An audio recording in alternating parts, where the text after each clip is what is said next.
Hi, I'm Nick. Welcome to Qi Gong Uncut. In this short video I'm going to explain to you what Qi Gong is. Qi Gong is exercise, it's Chinese exercise, and the reason why it's different from the exercise we know it is it's built around the Chinese view of health and body. And as you know, Chinese have their own school of medicine and their own school of acupuncture, and they just see things a little differently than what we do.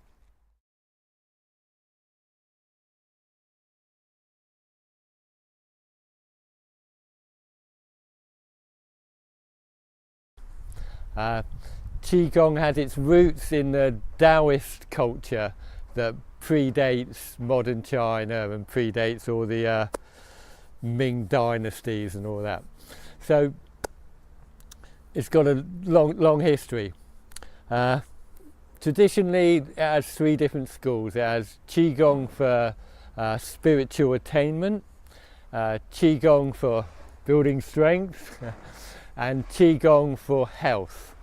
We're going to focus on health, and the reason why the difference between, say, Qi Gong for health exercises and the exercises we do in the West is basically like this. In the West we tend to focus on toning up the muscles, getting fit, and that sort of knocks on to improving our health. With Qi Gong is basically focused directly on improving the health, so it basically focuses more on sort of core muscles, it focuses on the breathing, and just generally it increases the vitality, and that in turn increases your fitness. So they both work in the same way but in opposite ways, if you know what I mean.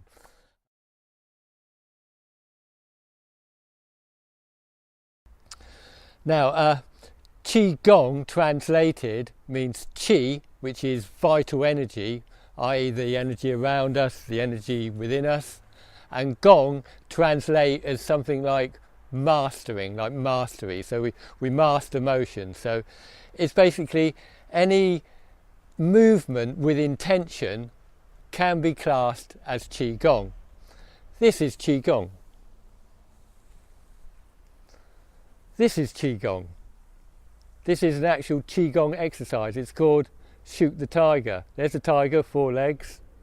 There's a gun. Shoot the tiger, shoot the tiger. So Qi Gong is as easy and simple as you want it to be, or as difficult and complex as you want it to be.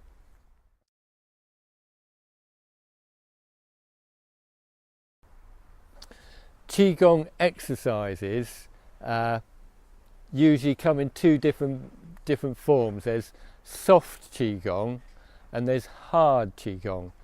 Now the soft Qi Gong, you'll find them doing it in the parks in Southeast Asia, and it's usually very flowing movements, very soft, relaxed movements, and you'll find them, you know, loads of exercises like that, routines on YouTube, where you're probably looking at this on. So if you just type in Qi Gong, you'll find lots of exercises, and they're mostly flowing. And as I said, those exercises are basically free, and I'm not going to knock those exercises because they will improve your health, they will improve your focus and concentration. The hard exercises, or what I describe as hard exercises, exercises where we use strength, our own strength against our body, and we use our breath against the strength of our body. And the hard exercises are usually much more dynamic than the soft exercises, but they usually cost you a lot of money as well to learn. And by hard, I don't mean that it's really difficult to do and you need to be really advanced to do it. It's just that we use the body strength against itself, and we use the breath against the body. And traditionally the soft exercises are free. The hard exercises you've got to pay for. You've got to go to the master and you've got to pay him money. And that's how the business end works of Qi Gong. You know, a master who is usually a Chinese doctor as well is going to give free lessons away in the park, and he's going to sell private exercises. So it often works like this. You know, Mr. Wong takes his son to the doctors because his son's sick, and the doctor sort of looks at him and goes, I can't do nothing for this boy, you know, he's got leukemia, he's going to die in 5 years, I can't do nothing. Take him to Mr. Wang, the Qi Gong master. So to take him to Mr. Wang, and Mr. Wang would say, do these breathing exercises, do these exercises, and you'll live. And you know, the boy does it, and he lives, and he pays the Qi Gong master the money. We've all got to eat. So a lot of exercises are paid for. You know, the more specific exercises are paid for. So he kind of knows his stuff, and he'll sort of show the local people a nice lot of exercises they can do to generally improve their health. And but he'll be able to show people more specific exercises if you pay him some money. Now, I don't want to put down the soft Qi Gong exercises, because the soft Qi Gong exercises are very good for your health, and they're very general, but they are very generalized.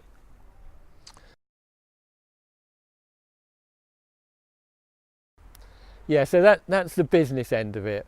You know, the hard exercises, the more dynamic exercises, you're going to have to pay money for. The softer exercises, they're free.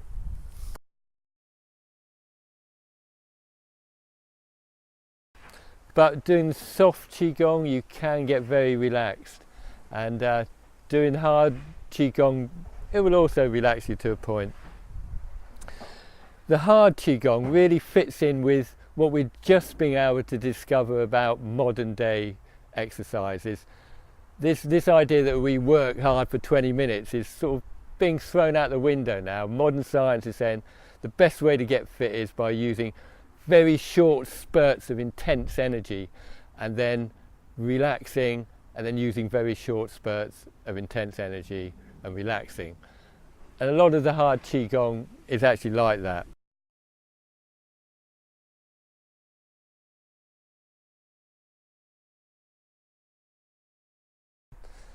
Either way, whether it's soft Qigong or hard Qigong, you're not going to be able to study Qigong without knowing what your Dantian is.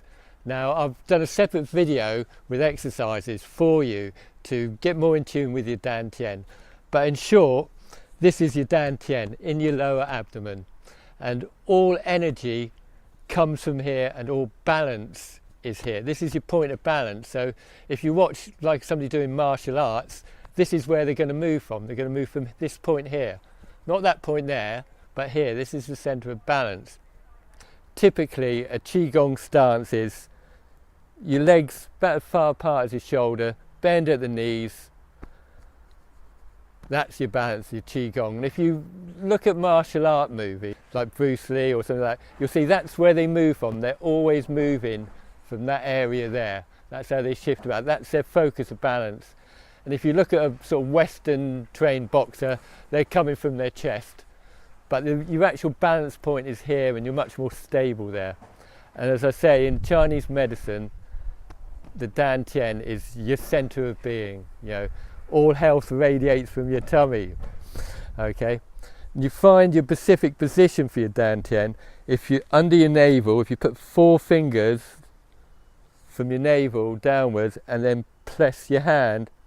Sorry about that. Press your hand under that hand, and that's where your Dantian is.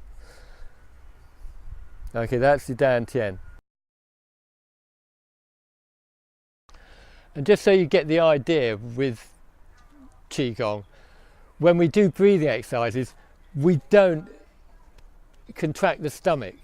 You know, when we're breathing out, we're not contracting the stomach. Don't contract your stomach when you're doing Qigong, unless you're specifically told to.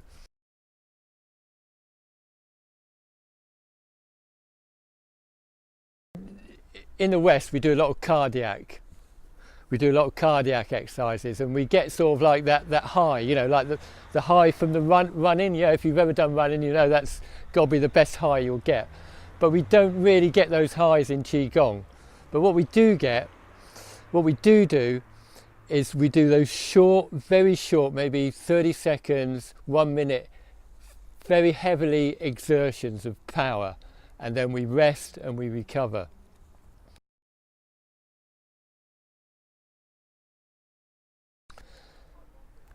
Another difference between Western exercise and Chinese and Qi Gong is that whereas the Western exercise, we tend to focus on gaining strength, toning up the muscles, and so we tone up the muscles, we get fit, and that in turn affects our health positively. Whereas Qi Gong focuses on health and the internal structures. So we tone up the internal structures, we get healthy, and that in turn creates fitness. So in a way, we're working from the opposite directions, but we get the same results.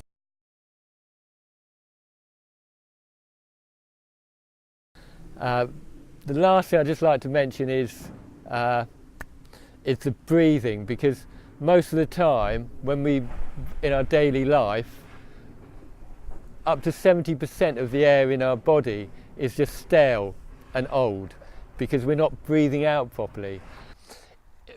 You know, inside us, we're made of trillions of cells, and those cells are dying and reproducing all the time, and they need oxygen.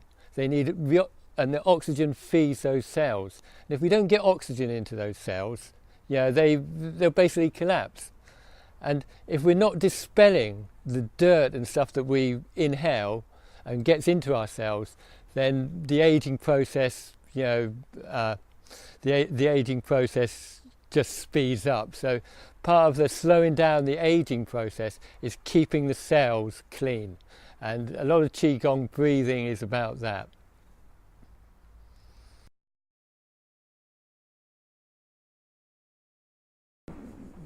In Qigong, we're doing a lot of really breathing out and really breathing in, and we're clearing the air inside our bodies.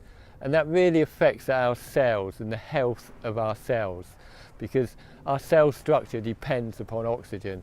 So getting that clean oxygen into our body is very important.